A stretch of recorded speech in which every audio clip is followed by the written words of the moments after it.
She begged him not to look.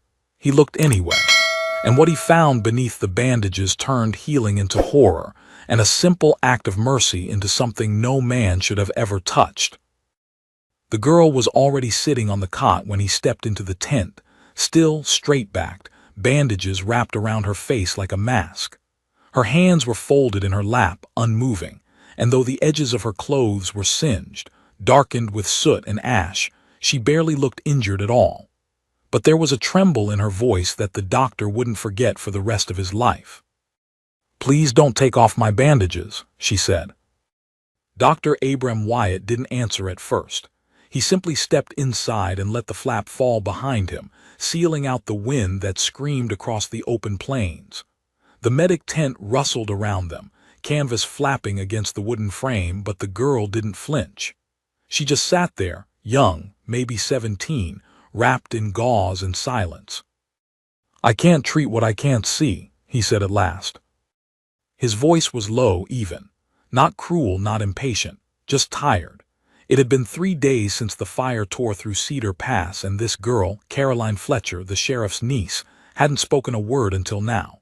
She arrived unconscious, carried on a broken door by 2 blood-soaked ranch hands who hadn't stopped shaking since. They said she was found alone. Everyone else in the Fletcher homestead was gone. Caroline turned her head slowly toward him. The gauze around her jaw yellowed from smoke and time. Her eyes were the only thing visible, deep hazel, wide, afraid. "You'll wish you hadn't," she said. Abram felt that line cut deeper than it should have. He'd seen all kinds of wounds in his time, arrowheads in ribs, fever boils burst open like fruit, half a man carried in from the hills with nothing but a belt holding his insides together. But this girl wasn't bleeding. She wasn't moaning. She was warning. Still, he was the only doctor left in 3 towns, and he had a duty. "Let me help you." Caroline looked down at her hands. They were too still, not clenched in pain or even twitching from nerves, just waiting. "You can try," she whispered, "but I won't be the one who pays for it." He moved slowly, pulling the stool up close. He could hear the men outside, shoveling ash from what used to be Main Street. Somewhere nearby a horse cried out, half mad from the burns. Abram tried not to think about it. Instead, he focused on the knots at the back of her head, fingers gentle. The first layer came off damp, stained with soot. The smell of smoke was thick, too thick. He'd expected the acrid tang of infection, of scorched skin, maybe blood, but there was something else now, something colder. He paused. "Did someone else try to treat you before you got here?" Caroline said nothing. Her gaze didn't shift. Her lips, beneath the next layer of cloth, didn't move. Abram peeled back another strip. That's when the temperature in the tent seemed to drop. His breath fogged faintly in the air. The oil lantern on the wall sputtered for just a second. It wasn't possible, but his hands kept working, trained on the task. It wasn't until the 5th bandage fell away that he realized something was wrong, truly, impossibly wrong. Her skin wasn't burned. It wasn't there at all. Where flesh should have been, there was something else, something black and moving beneath the surface, like veins of shadow pulsing just beneath a fragile layer of ice. It shimmered, shifted, whispered. Yes, it whispered. He recoiled, almost falling off the stool. "What?" Caroline didn't move. "I told you," she said softly, "you'll wish you hadn't." The shadows beneath her face were still shifting, curling and uncurling like tendrils under water. There were no wounds, no muscle, no blood, just that slow, terrible motion. He stood up, knocking over the stool. This isn't natural, this is." "Wrong," she finished. She looked up at him then, and in the dim light of the tent, Abram saw that her eyes weren't hazel anymore. They had turned dark, endless like the bottom of a well. He staggered back. Outside, the wind screamed louder. "What happened to you?" She blinked slowly. "Something old." Abram's hands were trembling. He backed toward the tent flap, eyes still locked on the girl. I need to get someone. They won't see it, she said. Only you do, that's the rule. He froze. What rule? The one I broke, she whispered. The one that saved me. Then she stood, slowly, quietly. The cot creaked beneath her, but she didn't wobble, didn't limp, didn't act like someone whose entire face had been wrapped for 3 days. The others tried too, she said. Back at the house, my uncle, the ranch hands, even the preacher, they all thought they could fix it. She stepped toward him. They're all gone now. He wanted to run. He wanted to scream, but something rooted him in place. The darkness beneath her skin was no longer passive. It was reaching, pushing against the edges of her form like it was trying to get out. Why me? He croaked. Because you're the last one left who thinks he can help. The tent flap burst open. Sheriff Porter stood in the light, rifle in hand, eyes wide.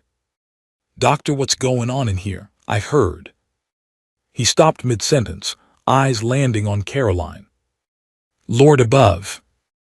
But his expression didn't change, not the way Abram expected, not horror, not fear. Just pity. She's still alive, the sheriff whispered. Abram spun. You see it too. But Sheriff Porter didn't answer. He looked down. Then he stepped inside, closed the flap behind him. She told you not to look, he said quietly. Caroline's head turned slightly. You knew, Abram said. You knew what she was. She ain't a what, Porter snapped. She's a girl who tried to save her family, and now. He trailed off. Caroline sat again. The shadows settled beneath her skin like coals under ash. Now what? Abram asked. The sheriff's jaw tensed. His grip on the rifle tightened. Now you have a choice. Abram looked at Caroline, then at Porter. What choice?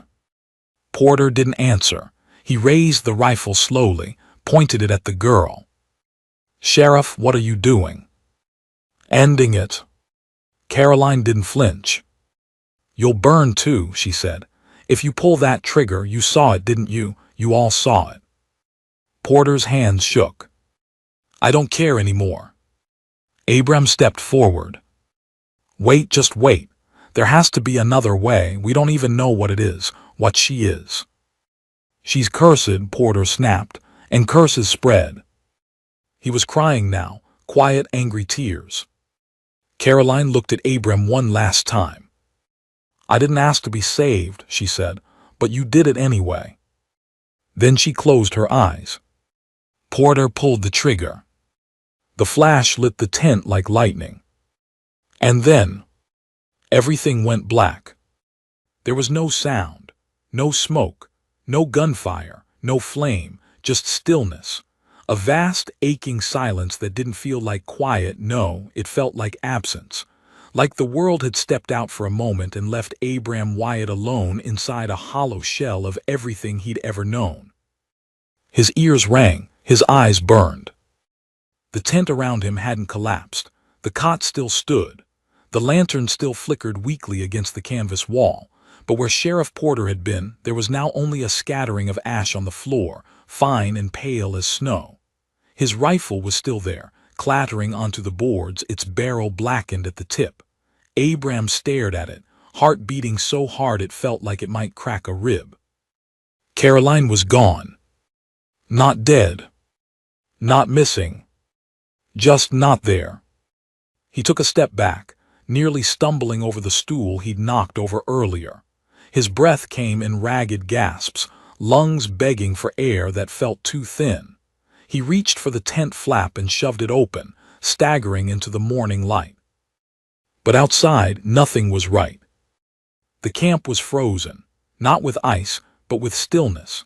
Every man, every horse, every shovel mid-strike stopped. A man pouring water had the bucket still tipped, but the stream hung motionless in the air like glass. A bird overhead had its wings spread wide, suspended in the sky without motion. The world had paused. He spun in a circle, panic blooming like wildfire in his chest. Help, he shouted. Someone please. but the words felt muffled like they'd been dropped into water. Nothing answered, nothing moved. Then from behind him, a whisper. "You look too long." He turned. Caroline stood just inside the tent, the bandages completely gone. Her skin wasn't skin, it was shadow shaped into something that only resembled a girl. Her hair curled like smoke over her shoulders. Her fingers shimmered, translucent and wrong. But her eyes were still hers. Hazel, sad, tired. "What is this?" Abram gasped. "What's happening to them?" "Time won't hold still forever," she said, "but it slows down when it senses a tear." A tear. She stepped out of the tent, her bare feet not touching the ground, not really. The grass beneath her blackened slightly with every step, only to heal itself moments later. "It's like pulling a thread from your coat," she said. "One little tug, and everything starts to come undone." "You're saying you did this?" "No," she turned to look at him fully now. "You did when you took off the last bandage." Abram shook his head, heart thundering. "I didn't know. How could I have known?" "That's the thing about warnings, doctor. They only work when someone listens." Her voice wasn't cruel, it was calm, patient, wounded. He pressed both hands to his head, trying to understand, trying to wake up. This had to be a fever dream, a shock hallucination. He'd seen it before, soldiers after battle, women after childbirth, minds breaking under too much loss. But this was no break. This was something else. "You said others tried," he whispered. "The preacher, your uncle, what happened to them?" She didn't answer, not directly.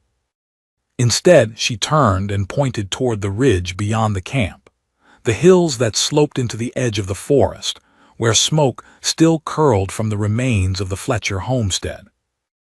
"If you want answers," she said, "you'll have to walk into what's left. You'll come with me." She looked down. "I can't go back there, not again." "Why?" "Because that's where it started." He didn't know why he listened. Maybe it was guilt, maybe the wrong kind of bravery, or maybe he just needed to believe there was something he could do, some way to make this right, even if the road led straight into darkness. He saddled the horse that stood frozen near the well, muscles stiff as stone, and as soon as he touched the reins, the world began to stir again. The bucket poured, the men groaned, a shovel clanged, life rewinding itself. But the sheriff was gone. No one noticed his absence. Not at first. Abram rode hard toward the ridge. The sun arced overhead and the wind picked up, dry and sharp. Caroline didn't follow. When he looked back once, she was standing on the edge of the camp, her shadow cast too long behind her, watching. The Fletcher place had been large once, a proud ranch house of timber and stone, with acres of pasture, stables, and smokehouses.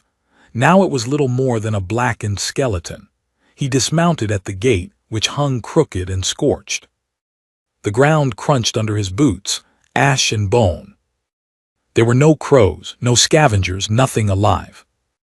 He stepped inside the remains of the main house, coughing on the thick smell of old fire. Charred beams jutted out like ribs from the broken spine of the roof. The hearth was nothing but cracked stone. But something waited for him. A mark burned into the floor beneath where the cot used to be, a black circle, ringed with symbols he couldn't read. And at its center, a small handprint, smaller than Caroline's. She wasn't the only one. He spun. The voice belonged to a man standing by what used to be the staircase, gaunt, skin tight to the bone, eyes fever bright. "Who are you?" "Name S. Corbin Detcher. I was the preacher here, before it all came apart." He stepped into the light, revealing a burn across his neck, red, raw, shaped like fingers. "I saw what she carried. I tried to save her." "What was it?" Abram asked. "What did she bring back?" Corbin's eyes filled with something like pity. "Not a what, a who." He pointed to the mark on the floor. "Her brother." Abram froze. But the report said, "He died," Corbin said. "In the barn. Fire started there. No one got to him in time, but Caroline, she didn't accept that." The preacher walked slowly around the room, his limp dragging in the ash. She went back that night, after the flames had cooled, dug through the ruin with her bare hands, found what was left, and then she asked. Asked who? Corbin turned, face bleak. She didn't know the name, but the thing heard her anyway. He gestured to the circle. It answered, gave her what she wanted, brought him back. But it wasn't really him.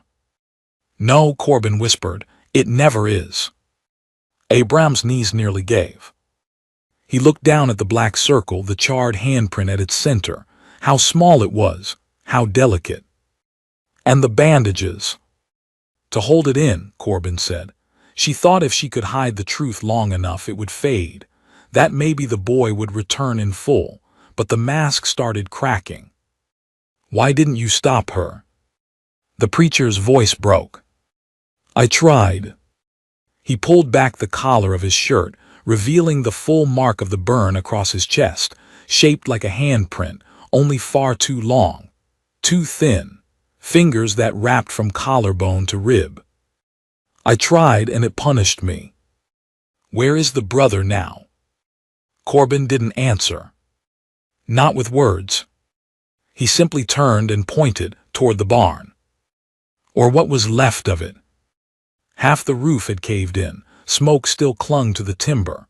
Abram walked slowly, each step dragging. The preacher remained at the house, eyes full of quiet regret.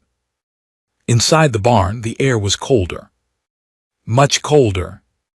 He pushed the broken door aside and stepped in. There was something moving in the far stall, small, hunched, breathing shallow. A child. Dark-haired, face buried in folded arms, rocking slightly. "Hello," Abram called gently. The rocking stopped. Then the boy raised his head. It was a boy, no more than 9, but his eyes, no, they weren't a child's eyes. They were pitch black. Endless. And smiling. "You're not supposed to be here," the boy said. Abram stepped back. "You're her brother." "Not quite." The boy rose slowly to his feet, joints creaking like dry branches. "But she tried, didn't she? That's what matters. She loved me enough to break the world." The smile widened. "And now someone has to pay the toll." The barn door slammed shut behind him. Abram spun toward the door, his pulse thundering in his ears, but the plank wood held fast. No latch, no lock, nothing he could see. But it wouldn't open, not with the weight behind it, like something enormous leaned on the other side, invisible and unmoving. The light filtering through the slats dimmed. What had been a late afternoon glow now faded to a dull steel gray, casting long shadows over the collapsed barn walls. Behind him, the boy, no, the thing in the boy's shape, took another slow step forward. There was something off about his movements. Not just the stiffness of bone or the weight of possession, but a disjointedness, like a puppet mimicking a child's walk without ever having seen one firsthand. "You should have stayed with her," the boy said, voice lilting, soft, unnatural. "She trusted you. That's rare, you know." Abram swallowed hard, his throat dry. The air in the barn was colder than it had any right to be. His breath fogged. Somewhere under the ruined beams, frost had started to gather in patches along the floorboards. "I didn't come to hurt her," Abram said, voice low. The boy smiled again, too wide, teeth too straight, lips pulled just a little too far across his cheeks. "No, doctor, but you came to see, and that's all it takes." He stepped closer. Every time someone looks, it opens the door a little wider. Abram stepped back until his spine hit the stall's edge. His fingers brushed a pitchfork half buried in hay, and he wrapped them around it out of instinct. Wood worn smooth, iron cold. He raised it between them.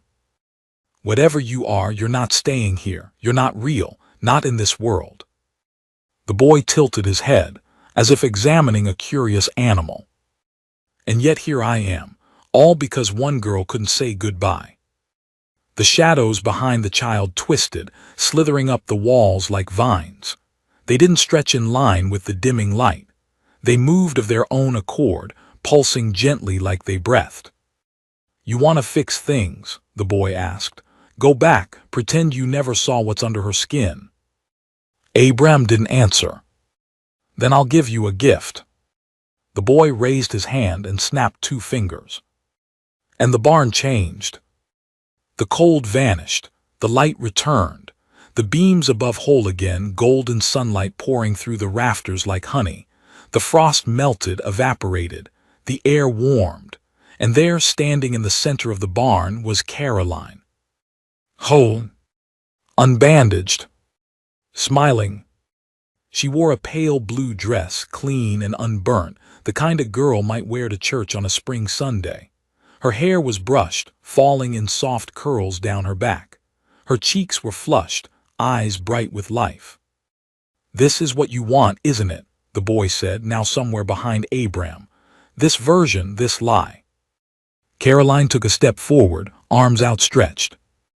"Doctor," she said, voice soft and warm, "you can stay, we can all stay." But Abram didn't move, because her feet didn't touch the floor.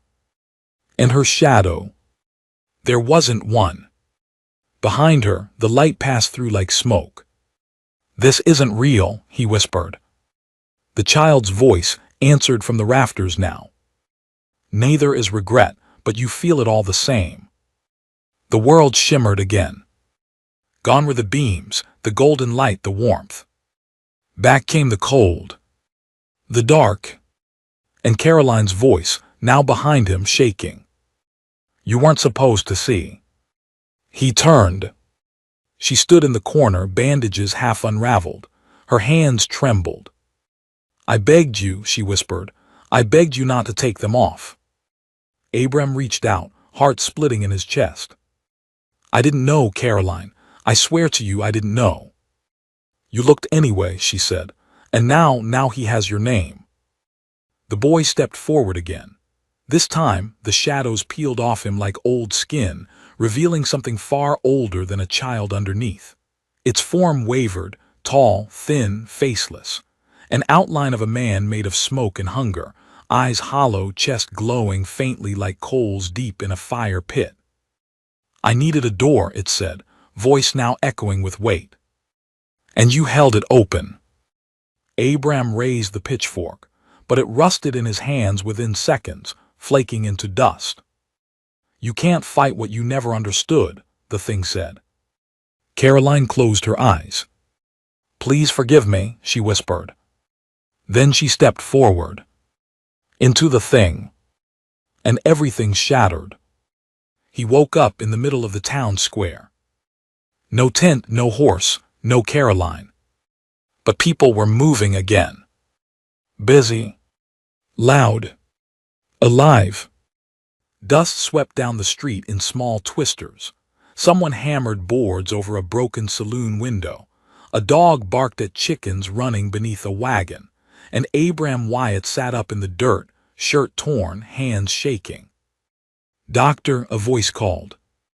He looked up. It was Harlan the blacksmith, thick arms, burned apron, familiar face. "You all right there? Took a fall or something?" Abram looked around. Nothing was scorched. No bodies, no smoke, no sign of Caroline or Sheriff Porter, just life. He began, then stopped. "You sure you're okay?" Harlan asked again. "Ain't like you to lay around in the dust." Abram stood, brushing his coat. The world felt reset. But something was wrong. A note out of tune. He couldn't name it, but it made the hairs on his arms rise. "Where's the sheriff?" he asked. Harlan scratched his head. "Sheriff, don't have one since January. You been drinking, Doc." "And Caroline Fletcher." "Who?" That made Abram's blood run cold.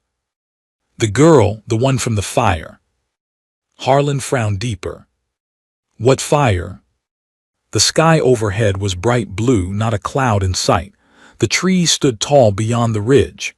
The town bustled. But none of it made sense. He turned toward the ridge, the Fletcher homestead. Nothing but green hills now. No ruins. No ash. Something happened, Abram said under his breath. Something did happen. He walked through town like a man possessed. Faces he recognized turned to watch. Smiles, hellos, confused glances, but none of them remembered. The past had been swept clean, not buried. Erased. He found his medical tent near the edge of town, right where he'd left it. Inside it was quiet, orderly, bandages rolled, tinctures labeled, cot made. And on the stool by the cot, where she'd first sat, was a bundle. Wrapped in fresh gauze. No blood. No soot. Just bandages. And beneath them a note. Please don't take them off again. His hands shook. He sat. He stared at the bundle, afraid to touch it. She's gone, he whispered, or worse. Then something moved. Not outside. Not in the tent. Inside him. A twitch, a chill, a pressure behind the eyes like someone watching from behind his own gaze. He stood slowly, moving toward the mirror above the wash basin.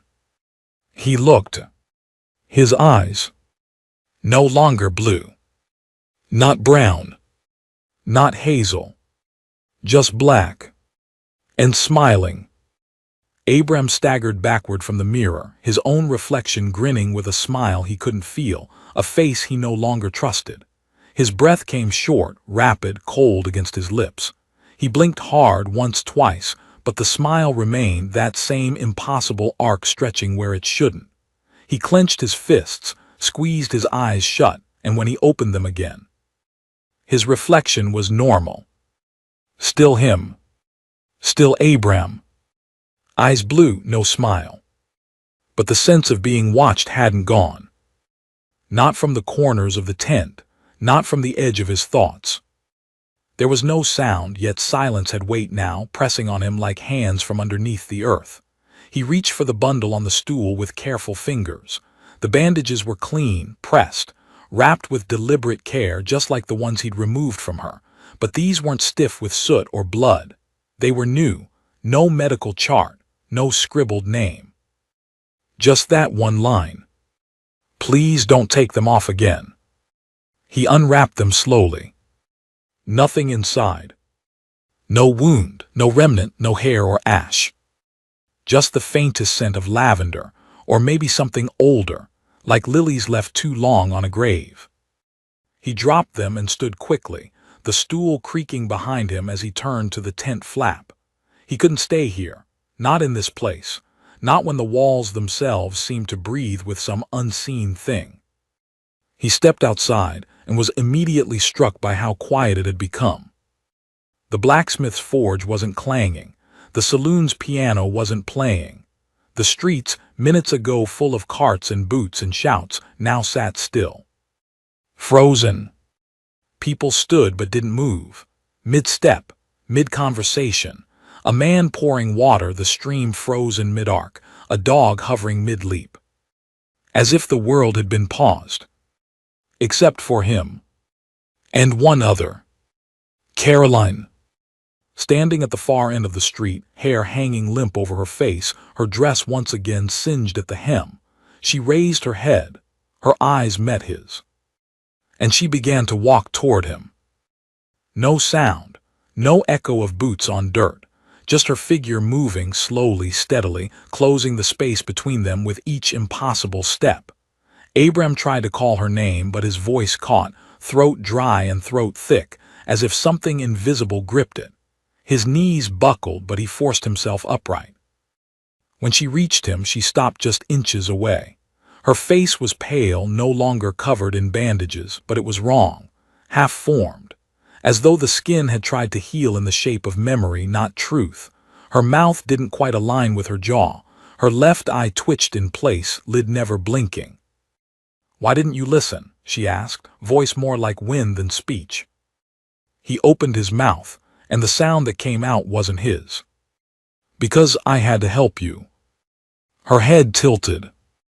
Help, she echoed, or see. Behind her, the townspeople began to move again, not naturally, not with human rhythm. They all turned toward the doctor in perfect unison, heads snapping as if tugged by wires. Then they began walking. Toward him. Every single one. Even the children. Even the animals. He backed away, stumbled. Caroline stepped aside, allowing them through. You opened the door, she said. Now you have to shut it. How, he gasped. You already know. Abram ran. Down alleys, through barns, across the creek that had once separated the schoolyard from the ridge.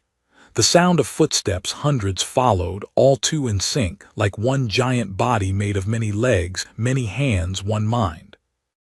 The ridge rose before him, and at the top, where the Fletcher house once stood, now only a skeletal frame remained. The land blackened again, as it had the first time he saw it. Crows circled above, then stilled in the air like hung marionettes. He pushed through the scorched remains of the front door. And there, beneath the chimney's skeletal remains, sat Caroline's rocking chair. And in it, the same bundle of bandages. But this time it bled. Fresh, soaking through the cloth like a heartbeat. A small note pinned atop, scrawled in childlike hand. This time, don't open it. Behind him, the footsteps grew louder, the crowd approaching. He dropped to his knees before the chair. Tears welled unbidden. He didn't know why he cried, but grief isn't always about understanding. It just is. What do I do? He whispered. The air shimmered behind him. And the boy's voice returned. You choose. The child now stood beside the chair, one hand hovering over the bleeding bandages. Open it again and you'll know the truth, all of it, what she was, what you are, what I need. And if I do, then you'll forget, again, we'll reset, the town will sing, the crows will sleep, until the next time someone peels back the wrap and dares to look. The doctor's hand hovered above the bundle, fingers shaking, blood warm beneath the cloth. Why her, he asked, why this girl? The boy smiled, not cruelly this time, almost sadly. Because she never looked away, even when she should have. He stepped back. Caroline's voice called faintly through the wind, torn and fading. Please don't take them off. The wind picked up. The crowd gathered outside the ruins, just beyond the threshold, unmoving, watching, waiting. Abram's fingers curled, touched the edge of the top bandage, trembled. Then he stood, turned from the chair, and walked out, back into the ashes, back into the waiting crowd. As he crossed the threshold, each person blinked, just once, as if a spell had been broken. The world turned again. Sunlight filtered down, the crows flew off, the wind died. In the house behind him, gone, nothing but grass and silence. Back in his tent, hours later, Abram sat staring at his hands. There were flecks of ash still under his fingernails. The bundle hadn't followed him back, but the feeling did, like a door still slightly ajar. And behind it, breathing. Abram didn't sleep that night, not fully. He sat upright in the tent's lone chair, arms folded over his chest, legs stretched toward the dying lantern. The flame flickered erratically, soft 1 minute, long the next, casting shadows that twisted along the canvas like they were trying to climb out. Outside, the town had returned to its quiet routine. Carts rolled by again. Hammers struck metal. The saloon's piano played out of tune, drunk fingers fumbling keys. But it all felt staged now, as if the town had remembered how to pretend normalcy, like an old puppet performing for no one. Abram stood and peeled back the tent flap. The morning sun hung high, but didn't warm his skin. He stepped outside and watched the townsfolk pass him by, each of them nodding in polite recognition, none of them mentioning what had happened the day before. Or maybe they didn't remember. Maybe he shouldn't remember either. But he did. The bandages, the child's voice, Caroline's face half-formed and begging, the door that never fully closed. He had walked away. But walking away wasn't the same as sealing it shut. And he knew it. The unease didn't let him eat. It didn't let him read. It didn't let him focus when patients came in that morning with coughs, cuts, or complaints about the dust. He treated them all with the same distracted gentleness, the same faint smile. All the while, a single thought spiraled in the back of his skull like a worm curling deeper. She never looked away. What had she seen? And what had she become? He wasn't ready to answer that, but something else pressed at him, something he couldn't ignore anymore. The boy. That strange, soft-spoken child who knew too much, who walked where others couldn't, who left no footprints. Who was he? The name on the medical log was clear, Matthew J. Connors. No middle name, no birth date, but that name. It didn't sit right in Abram's mind. He remembered a Connors family once. Years ago, 2 boys, a daughter, a house on the North Ridge near the tree line. It had burned down. 7 years back. Everyone said it was a lightning strike. But no one had recovered bodies, no funerals, just whispers, then silence. He packed his bag and left town. The North Ridge had become overgrown, its old trail overtaken by creeping vines and fallen branches. No one had been this way in years, not on purpose. The air was heavier here, not from humidity or heat, but from memory. Every step felt like it crunched over something sacred, or cursed. He found the clearing easily. The charred remains were still there, hidden beneath layers of moss and weeds, but unmistakable. The porch steps, now warped, the skeletal frame of a stove pipe, a broken crib rail half buried in ash. Abram stood in the center of it all, closing his eyes, trying to imagine the fire, the screams, the moment the roof gave in. And then he opened his eyes again. And the boy was sitting there, cross-legged on the ground, picking at the grass. "You found it," he said, not looking up. Abram didn't speak. The boy plucked a small stick and snapped it in half, then again, until the pieces were too small to break. "You should have stayed away," the boy added. "It's easier when you don't know." "Who are you?" The boy finally looked up. His eyes were gray, not pale, not dark, just colorless, like stone worn by river water. "That's not the right question." "Then what is?" "Why did she burn?" Abram stepped forward. "Was it you?" The boy smiled faintly. "She saw something she shouldn't, just like you. The house didn't like that." "The house?" The boy shrugged. "That's what it was, or maybe it was her, or maybe the thing inside her, I don't know anymore. Maybe no one does." A breeze kicked through the clearing. It stirred the ash. Abram looked around, and for a moment, just a second, he saw the house whole. Fresh paint, a porch swing, smoke curling from the chimney, the laughter of children. And then it was gone. Ash again. The boy stood. "You didn't open it," he said, "but someone else will." "What do you mean?" "You think this story ends with you. It doesn't. It loops, over and over, until someone makes the wrong choice, until someone pulls back the wrap." Abram's mouth was dry. "Then how do we end it?" The boy blinked. "You already know. Same way you end a body that won't stop bleeding." Abram felt sick. "You want me to?" "No," the boy interrupted.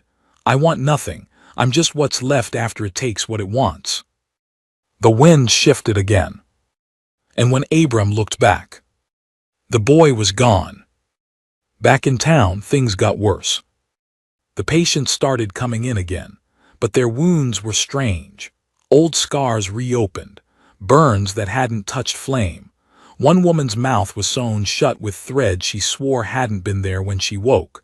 A child walked in with no shadow. No one noticed. No one but him. The world around them was fracturing, but the people inside it were blind. Except Caroline. She came again that night. He found her standing inside his tent, arms crossed tightly across her chest, eyes not bandaged, but raw, skin red and flaking like it had never healed. "They're coming," she said, "and this time they won't stop at me." "Who?" "The ones behind the door, the ones you cracked open." Abram shook his head. "I didn't do anything. I didn't let them out." "You saw, that's enough." She stepped closer. "You think mercy is kindness, but sometimes mercy is final. You could have ended it. You didn't." He tried to speak, but she vanished again mid-step. Just gone. The flame in his lantern died, even though the oil was full. The temperature dropped. From somewhere outside the tent, voices whispered, dozens of them, maybe more, all layered, all wrong. He stepped out and saw them. Figures, standing motionless in the street. No faces. No eyes. Just silhouettes made of stitched-together cloth and ash and bloodied gauze. Each one holding a bundle. Each one dripping. Caroline's voice rang in his ears. "You could have ended it." He backed into the tent and found the same bundle waiting on his table. Same note. New words. "Next time you won't walk away." The tent's walls pulsed. Not moved, not rustled, pulsed like the thin membrane of a dying lung struggling to expand. Abram pressed his back to the far end, eyes fixed on the bundle resting atop the examination table. He hadn't unwrapped it, couldn't, but the air around it was already wrong. Thick. Oily. The light above flickered again, not from a draft but from grief, the kind that suffocates sound and memory alike. His hand itched to grab the lantern, to run, to smash every glass bottle on the shelf just to feel something break. But none of that would matter now. He stepped forward anyway. Not because he was brave, but because someone had to do it. Whatever had walked into his tent, whatever had slithered through Caroline's body, through the eyes of the boy, through the ash of the house on the ridge, it wasn't finished. And neither was he. He reached for the bundle. The cloth was warm, damp, not with blood but something thicker. The smell hit first, copper and rot, and something faintly sweet like a flower blooming in the dark. His fingers trembled, but he pulled the string loose, unwrapping each fold as slowly as one might dig through a grave. Inside was a face. Not whole. Not human. A waxen imitation of one, a girl's perhaps, no more than 12, eyes closed, mouth stitched shut with a surgeon's precision, but even sealed, her lips curved upward into a smile. He staggered back. The smile widened. No movement, no muscle. Just more smile. From outside the tent came a slow, deliberate knock. Abram turned. He shouldn't have. The girl sat upright. He didn't see it happen. 1 second she was flat on the table. The next, sitting, legs dangling, head tilted. Her smile never faltered, but her eyes were open now. Gray. The same stonewashed gray as the boy's. "You didn't close the door," she said. Her voice was layered, not childlike, not demonic, something between, familiar and foreign all at once, like a lullaby sung in a wrong language. "You never close the door, Abram. You leave it cracked like your lantern, like your heart." He couldn't move, not even when she slipped off the table, bare feet hitting the floor without a sound. Not even when she walked past him, brushed his arm, and pulled the tent flap open again. The street outside was empty, but only at first glance. Then the others appeared.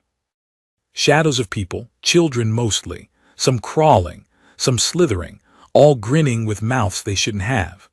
The first girl stepped out and joined them, her arms folding like she'd been their mother all along. "This is your gift," she said. "You saw us, you get to join us." He ran. Not out the front. He tore open the back wall of the tent with a scalpel and pushed through crates and canvas and darkness until he stumbled onto the church steps. The building had been shuttered since spring. A fire took half the roof, but the bell tower still stood, still pointed toward something better. He slammed his fists against the doors. They opened before he hit the third time. An old man stood inside, bald, frail, but his eyes were clearer than any Abram had seen in weeks. "You brought it with you," the man said quietly. Abram nodded, barely able to speak. I didn't mean." "Meaning doesn't matter, but action does." The priest stepped aside. Abram entered. Inside, the pews were warped and scorched, candles long melted. The cross at the front had fallen sideways and was now propped up by a splintered bench, but the air felt still, not clean, but still. He dropped to his knees. Not to pray, to breathe. The priest watched him, then walked to a dusty cabinet near the altar. He opened it, revealing an old book, not a Bible, but older looking, thicker, pages black at the edges. He flipped it open without reverence. "You opened a door only meant to be knocked on. That child, Caroline, was a key. She wasn't meant to be touched." Abram shook his head. "I didn't know." "No, you didn't ask, that's worse." Lightning flashed outside, though the sky had been clear. The priest traced a line in the book with his finger. "You think it's new, this curse? This rot? It's not. It's been here since before the ridgeline burned, since before Connors had a name, since before you were born." Abram stood. "Then help me fix it." The priest's gaze didn't waver. "There is no fixing, only sealing. You want to live, doctor. You want others to live." Abram nodded. "Then you find the one who started it." "Caroline." The priest laughed, but it wasn't cruel, it was exhausted, hollow. Caroline was a doorframe. The house was already there. She just walked in first. He closed the book. "You need the boy. He's the last thing that can still choose, and he's not what you think." Finding him wasn't easy. But it didn't take long. That night Abram followed the path east, where the earth cracked and twisted, where the fences didn't line up, where the crows watched but didn't call. He found the boy sitting on a well's edge, staring into the water like it owed him an answer. "You shouldn't have come," the boy said. Abram didn't respond, just sat beside him. The boy looked smaller now, thinner, tired in a way no child should ever be. "They're angry." "I don't care," Abram said. "You will." They sat in silence. After a long moment, Abram asked, "What's in the well?" The boy answered without looking. "Everything that didn't stay buried." The thing about darkness is that once you see it clearly, it stops being afraid of you. The well opened wider. Not literally, but in the mind, in the memory. Abram blinked and they were both inside it. Cold stone walls spiraling up and up, too far to see the surface. The water didn't ripple, it hummed, like something ancient slept just inches below. And then it rose. Not water. Hands. Hundreds of them, pale, small, all grasping toward the rim, toward him. The boy stepped forward. "You have to choose now." "Choose what?" "To stay." "Why would I?" "Because one man stays and the rest forget. One soul sinks and the rest get to sleep. You saw, you know, you're the only one left who does." Abram backed away. No, there has to be another way." "There was," the boy said quietly, "but you took off the bandages." The hands reached. So many. Some wore rings, some were missing fingers. One pair clasped together in prayer, another reached for his throat. Caroline's voice echoed again. "Please don't take off my bandages." But he had. He had. And now the world wanted something in return. The boy stepped into the water. You don't have to choose, I'll do it. Abram grabbed him. No. Why not? The boy whispered. Because you're just a child. Not anymore, he replied. You took that away. The well vanished. They were standing in the clearing again.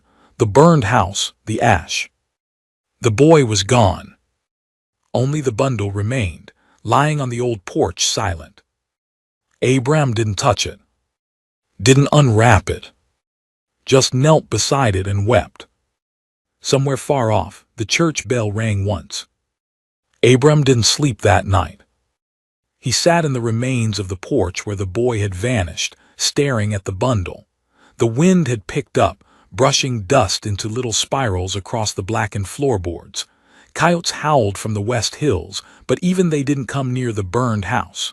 Not anymore. He hadn't moved since the bell. When morning came, it didn't feel like morning. The light had no warmth. The sun was a disk with no heart, and the world in that moment felt like it was pausing, waiting for something to be decided. He stood. The bundle still lay where it had been, untouched. He didn't dare open it again. Not because he feared what was inside, but because he feared what it meant. That he had become part of this, a thread in something larger, older, crueler than the land itself. Abram mounted his horse. He hadn't realized until then that it hadn't bolted during the night. It stood where he'd tied it, silent, unmoving, its eyes just slightly too wide, as if it too had seen. He turned the reins east, away from Connor's, away from the well. But halfway down the trail, the road narrowed. A new trail split north, one that hadn't been there before. It was marked by a broken wheel, half buried in the dirt, and a string of feathers tied to a branch above. He paused, then turned the horse. He followed it. The trail led him to a grove he hadn't seen on any map. The trees were tall, dead, and swaying without wind. Beneath them were scraps, bandages, hundreds of them, some soaked, others dry, knotted like offerings. In the center was a wagon, or what was left of one. And beside it a woman. She sat with her back to a stone, her dress torn in the sleeves, boots missing, one hand resting on her stomach as though trying to remember something that had been taken. I didn't know where else to go, she said without turning. Abram dismounted slowly. I don't know you. She turned then. He did know her. Caroline's mother. The resemblance was faint but unmistakable. Same cheekbones, same defiant tilt of the chin. They told me to run, she said, but the road loops. You can't leave the ridge, not once you've seen. He approached carefully. Why are you here? She touched her temple, eyes dull. I remembered too much. The bandages helped at first. Her arms were covered in fresh wrappings, some tied with twine, some with frayed lace. All of them pressed tight against her skin, as though they were the only thing keeping her inside her own body. She came to me, you know, the woman whispered, after the fire. Caroline. Yes, but not as a girl. Abram swallowed hard. What did she say? The woman smiled, but it was hollow. She said it would be quick, that I only had to hold her hand. She looked at her palm. It was blistered. I did. Then in a softer voice she said, but I never let go. The sun dipped behind a cloud. And for a moment the grove vanished. He stood in the middle of a vast plain with no wagon, no woman, no trees, only scorched earth stretching in every direction. But the bundle was still there at his feet. How it followed him, he'd stopped asking. He picked it up. It was lighter now. Almost empty. He didn't open it. Just held it to his chest and walked. By dusk, he reached the church again. The priest was waiting. Did you find her? The priest asked. Abram nodded. And did she remember? He didn't answer. The priest gestured him inside. This time the chapel was brighter. Candles were lit. A child hummed in the corner, the boy somehow returned, sitting by a basin of water, dipping his fingers in and out like he was trying to feel something that had no shape. He came back before you, the priest explained. But something's different now. He doesn't speak. He doesn't look. He just listens. Abram stepped forward. The boy didn't blink. Didn't flinch. He's waiting for you, the priest said. For what? To finish it.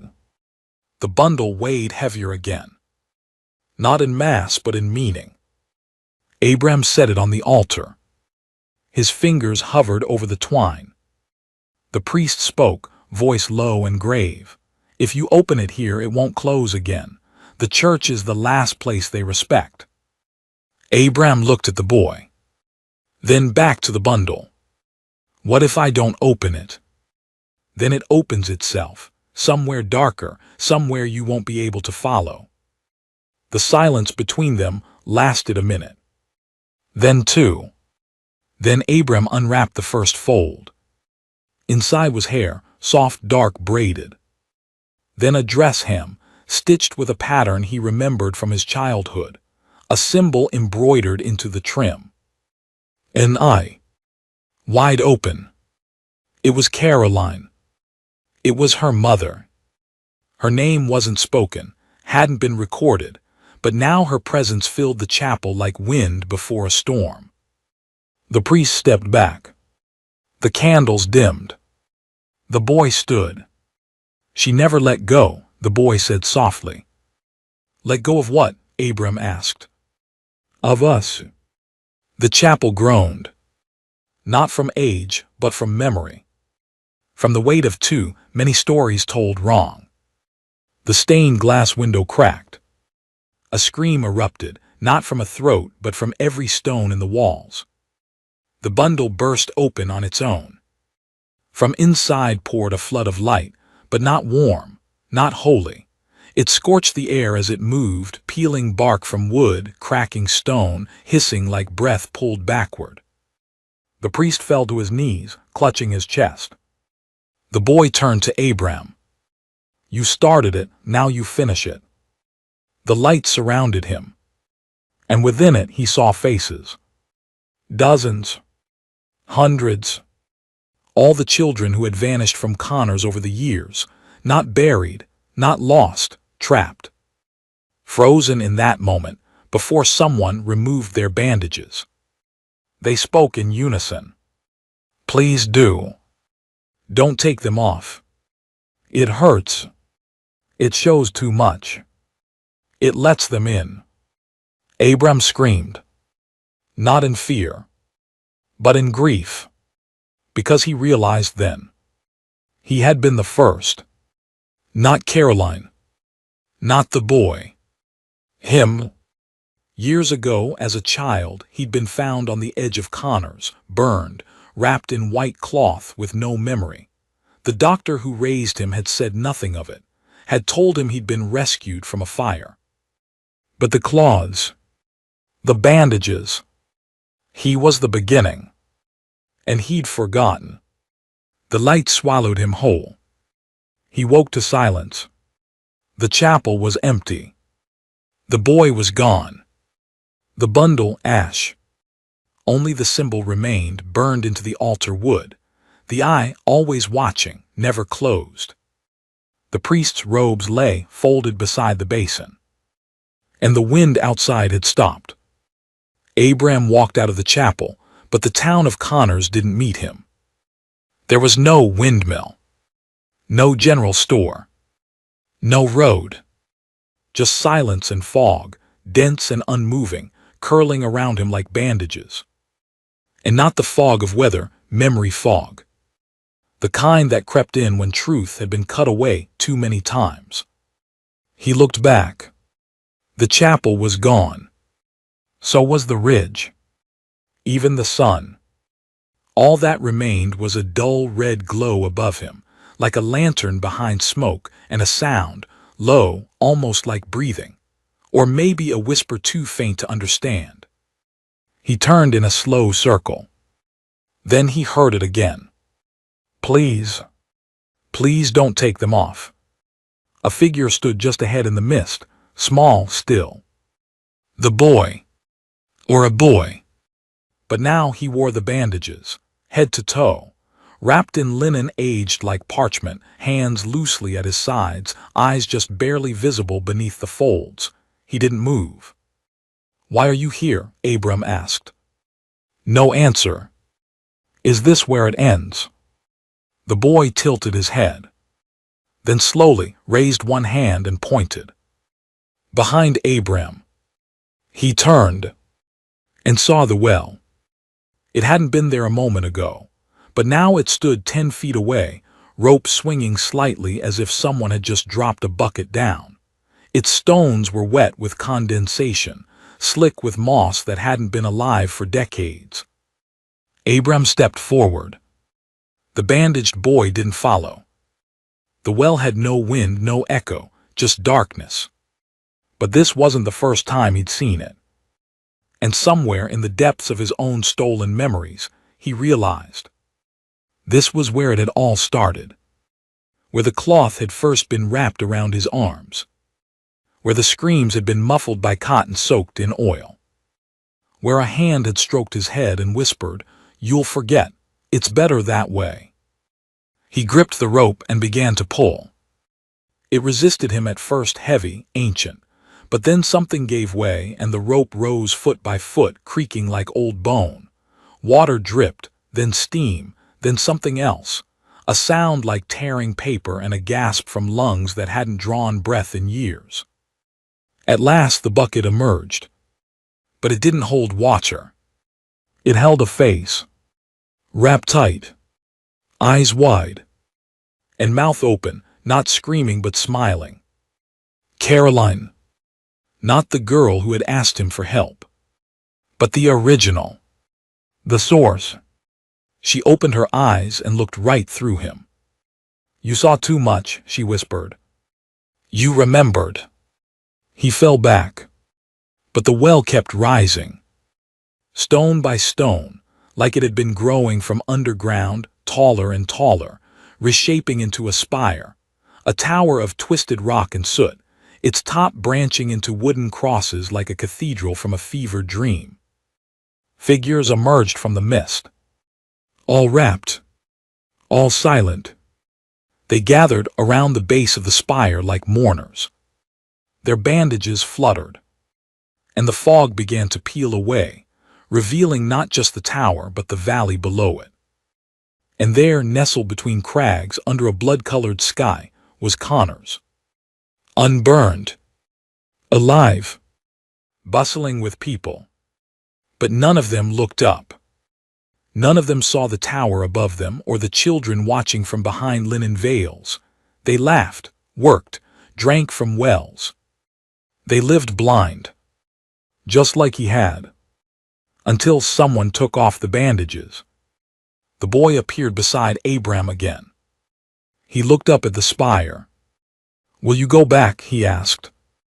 Abram said nothing. You can if you want, but you'll remember. And they whoa. The boy shook his head. They never remember. Not even Caroline. The boy smiled faintly. Which one? And that was when Abram saw her. At the base of the tower, near the stone steps. Not a ghost, not a memory. But Caroline alive. Bandages gone. Eyes clear. She looked older now, no longer a child but not quite grown, as if her body had been kept in limbo and was just now catching up. She saw him. And ran. They met halfway.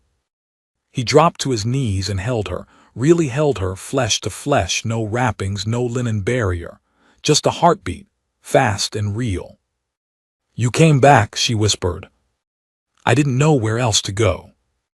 I thought it'd be worse. It is. She pulled away slightly, eyes narrowing. But not for long. She looked back at the spire. It's crumbling. And she was right. Now that he looked closer, the base had started to fracture, Cracks split along the stone, bleeding not dust or water but light, gentle, soft. The kind of light he hadn't seen since childhood. The boy stepped up beside them. "You broke it," he said to Abram, "by remembering. That's all it takes." The boy looked at Caroline. "No, she let you remember." Abram turned to her. "Why?" "Because someone had to." The tower cracked louder now. Stones fell in slow arcs like feathers. The ground beneath them rumbled, but not violently, like a storm passing, like something being released. Figures in bandages looked up. And for the first time, they removed the wrappings from their eyes. They cried. Silently. Tears fell, not just from them, but from the spire itself, dripping down like silver onto the valley below. And for the first time in decades, the people in Connors looked up. A child dropped his toy. A woman froze mid-step. A preacher stopped mid-sermon. They all raised their faces to the sky as the spire burned with light and vanished. Not exploded. Not crumbled. Vanished. Abram stood at the edge of the ridge. Caroline held his hand. The boy was gone. And Connors below them began to shift, not in shape but in tone, like the dust had cleared from the windows, like the air had let go of something old. The doctor's home still stood. So did the chapel. But now he remembered them for what they were, places of denial, places that protected people from truths they weren't strong enough to bear. Until now. Will they forget again? Caroline asked. Maybe, Abram said, but not all of them. Then what do we do? He squeezed her hand. We stay close. And the boy? Abram looked toward the well, now filled in, sealed with stone and marked with a symbol, the eye, but this time it was closed. He's free, Abram said. Like us. Not yet, but he's closer. Night came. But no fog followed. No bells. No bandages. Only stars. Abram and Caroline walked down into Connors, past the homes, past the post. People turned to stare, some recognizing him, others not sure why their hearts ached at the sight. A little girl pointed at Caroline. You were gone, she said. Everyone said you burned. Caroline smiled. Not quite. Where did you go? Caroline looked at Abram. Then back at the girl. Far but not far enough. The girl nodded solemnly. I'm glad you came back. They reached the doctor's door. It was closed. Abram knocked once. And this time he waited. A moment later it opened. The doctor stood there, older, eyes more tired than before, but his hands were clean, his apron gone. He looked at Abram, then at Caroline, then stepped aside. You're home, he said. Abram nodded. For now. The door shut behind them. And for the first time in too long, there was peace. Not silence. Not forgetting. But peace born of truth. Of remembering. Of bandages removed. And the scars they'd covered finally allowed to breathe. But peace, as it turned out, was not an ending, just a breath between storms. Because 3 days after the tower vanished and the last of the fog cleared from Connors, Abram found something he couldn't explain. A letter slid under the door during the night. No name, no return address, just a symbol scrawled across the wax seal, the closed eye. Caroline sat beside him at the table as he broke it open. No paper inside. Only a strip of cloth. Old. Frayed. Wrapped around a single line of handwriting. There are more. Caroline's eyes met his. They didn't speak. They didn't need to. They packed that night. Not in fear, but with purpose, with the weight of something unfinished. Not a curse, not a mystery. A calling. Because Connor's had been just one place. One well. One spire. But what if there were more? What if the children, wrapped in bandages, weren't all set free? They left before sunrise. No one stopped them. Some watched. Some wept. Some simply nodded. The doctor handed Abram a tin of salve and a faded photograph of a town he didn't recognize. "Found it tucked behind my shelf last night," he said. "Didn't know it was there." "You think it's real?" "I didn't think any of this was real, so yeah, I think it's waiting." Caroline sat on the back of the wagon, eyes scanning the horizon. She wore no bandages now, just a scarf to keep the dust from her face.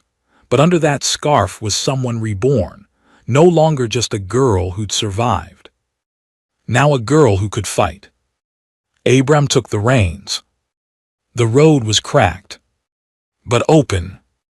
And in the distance, beyond the ridge, something shimmered, a faint flicker of smoke or maybe fog. He'd seen that shape before. Not in memory. In dreams.